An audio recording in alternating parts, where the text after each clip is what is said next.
Good evening. मैं doctor Ashok Sarin हूँ, senior consultant nephrologist, kidney specialist at Indraprastha Apollo hospital, new Delhi.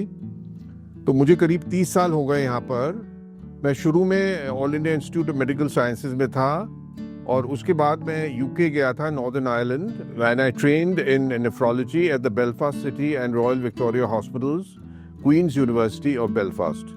और मुझे FRCP डिग्री भी मिली वहाँ से, रॉयल कॉलेज ऑफ फिजिशियंस। मैं आपको ये बताना चाहता हूँ, मैं नेफ्रोलॉजिस्ट हूँ इस लाइन में बहुत साल से, 50 साल से। मैं खुद परेशान हूँ कि किडनी डिजीज हमारे देश में, दिल्ली, NCR, और मेरे पास पेशेंट सब जगह से आते हैं, गुवाहाटी से, नागालैंड और साउथ से भी आते हैं, बॉम्बे से भी आते हैं, पंजाब, कश्मीर, सब जगह से पेशेंट आते हैं। और मैं ये बताना चाहता हूँ कि किडनी डिजीज लोग कहते हैं बहुत ज़्यादा, वो ज़्यादा इसलिए कि हम लोग का लाइफस्टाइल बहुत ख़राब है। मतलब सबसे इम्पोर्टेंट चीज़ है कि हम लोग अपने जिस्म में डायबिटीज़ पैदा करते हैं, हाई ब्लड प्रेशर पैदा करते हैं, और इसकी वजह ये है कि हम खाते बहुत ज़्यादा हैं। हम खाते हैं, मोटे होते हैं, और बच्चे भी मोटे हो जाते हैं खा खा के। तो मोटापा बहुत ज़्यादा है। जैसे किसी का वेट 60 होना चाहिए, उसका 80 किलो है, किसी का 70 होना चाहिए, उसका 100 किलो है। तो इसलिए हमारे यहाँ वेट बहुत बढ़ रहा है। फिर कुछ लोग स्मोकिंग करते हैं, अल्कोहल ज़्यादा लेते हैं, और एक्सरसाइज तो करते ही नहीं है। इवन यंग मैन एक्सरसाइज नहीं करते, गेम्स नहीं खेलते लोग, यंग पीपल भी गेम्स नहीं खेलते। और हमारे यहाँ लोग बड़ी जल्दी अपने आप को बुढ़ा समझते हैं। इवन 40 साल में, 50 साल में लोग बुढ़ा।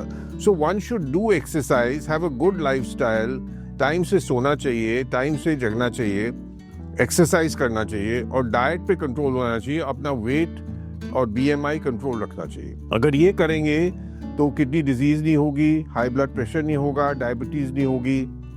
अच्छा, फिर हमारे यहाँ लोग जो है रेगुलर चेकअप नहीं करते। 40 साल के बाद कम से कम साल में एक बार तो चेकअप करना चाहिए, और उससे कई बार पता चल जाती है बीमारी की शुरुआत, ताकि हम शुरू में ही इस बीमारी को कंट्रोल करें। मुझे बहुत ख़राब लगता है कि जब कोई किडनी फेलियर से बच सकता है और वो पेशेंट किडनी फेलियर हो जाता है, और फिर डायलिसिस और ट्रांसप्लांट। आपको पता ही है, पेशेंट को डिफिकल्टी होती है, फैमिली को खर्चा भी होता है, हॉस्पिटल 2 या 3 बार हफ्ते में आना पड़ता है। फिर ट्रांसप्लांट, जब मैं इंग्लैंड में था तो ट्रांसप्लांट वहाँ पर कैडेवर, मतलब डेड बॉडी से ऑर्गन्स निकाल के और वो यूज़ होते हैं। यहाँ पर घर वालों को देना पड़ता है, सगे रिश्तेदारों को, माँ को, बाप को, वाइफ को, भाई बहन को देना पड़ता है।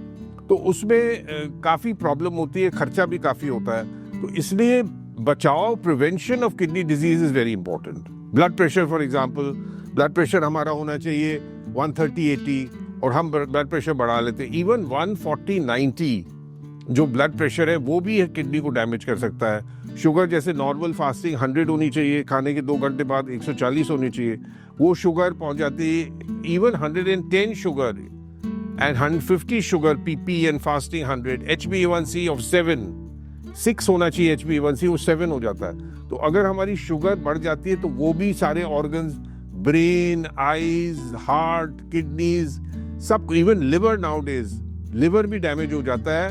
इसको NASH बोलते हैं, नॉन अल्कोहलिक स्टीटोहेपेटाइटिस।